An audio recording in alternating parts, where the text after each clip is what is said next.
Assalamualaikum warahmatullahi wabarakatuh.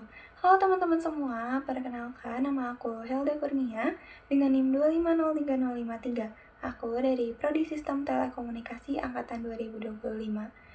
Teman-teman, pernah gak sih pas kita lagi ngelakuin penelitian atau ngumpulin data di dunia nyata gitu ya? Data yang kita dapat itu super kotor. Maksud kotor di sini itu banyak gangguan, banyak noise, atau ada random errornya gitu. Nah, biasanya orang-orang itu pakai metode lama yang namanya ordinary least squares. Tapi masalahnya, metode lama ini cuma bisa ngatasin error di satu sisi aja, teman-teman. Jadi, gimana kalau semua data yang kita punya gitu, baik data tumpuan maupun data hasilnya itu sama-sama punya error?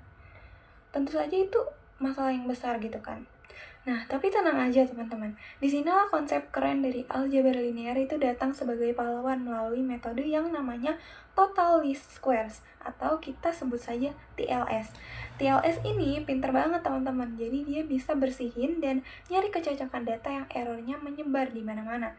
Nah, artikel dari Scopus Q1 yang aku bedah hari ini adalah karya dari Profesor Konsuke Aishima dari Honsei University Tokyo. Beliau membahas kasus yang lebih spesifik lagi. Gimana kalau dari sekian banyak data yang error, ternyata ada beberapa baris atau kolom data yang udah pasti benar alias bebas dari error. Nah, kasus ini disebut juga constraint TLS atau TLS dengan kendala.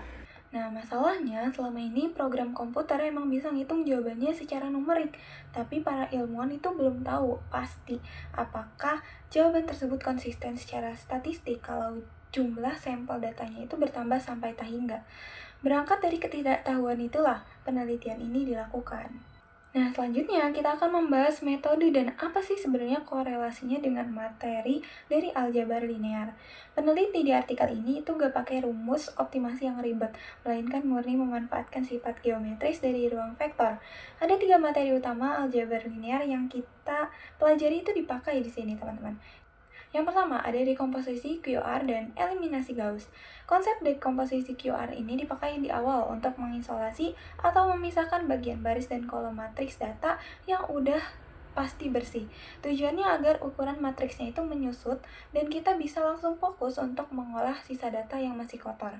Yang kedua, ini kayak pemeran utamanya teman-teman, yaitu proyeksi ortogonal. Peneliti itu membuat sebuah matriks pelindung yang memanfaatkan proses atau konsep null space atau ruang nol. Matriks ini bertugas untuk mengunci area data yang udah benar, biar gak ikut acak-acakan pas kita lagi ngebersihin data yang punya error atau masih kotor tadi. Nah, yang ketiga, ada prosedur yang namanya Rayleigh-Ritz. Nah, di sini kita itu memanfaatkan nilai agent dan vektor agent. Konsep ini dipakai buat nyari komponen paling dominan dari data kita, lalu menyusunnya menjadi sebuah estimator atau alat tebak baru. Jadi intinya, alat tebak baru ini dibuat murni dari hasil proyeksi ruang ortogonal tadi tanpa perlu komputasi yang memaksa data untuk pas, simple, geometris, dan fungsional.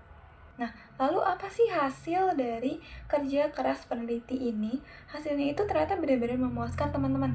Ketika dilakukan analisis statistik saat jumlah data kita makin banyak banget, bahkan sampai menuju tak hingga, artikel ini sukses membuktikan dua hal besar. Yang pertama, alat tebak baru ini terbukti konsisten, teman-teman. Artinya, dengan probabilitas 1, hasil tebakan dari metode proyeksi ortogonal ini bakal sama persis dengan nilai aslinya di lapangan, jadi nggak bakal meleset.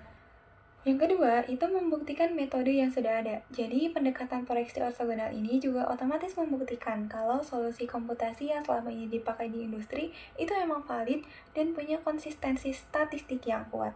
Nah, jadi kesimpulannya lewat proyek akhir ini kita bisa belajar kalau aljabar linear itu bukan sekadar hitung-hitungan angka di kelas yang bikin pusing banget gitu.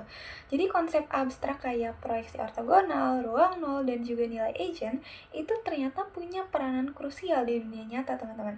Salah satunya itu buat memastikan sistem komunikasi dan pengolahan sinyal di teknik telekomunikasi itu berjalan dengan lancar tanpa terganggu dengan noise data.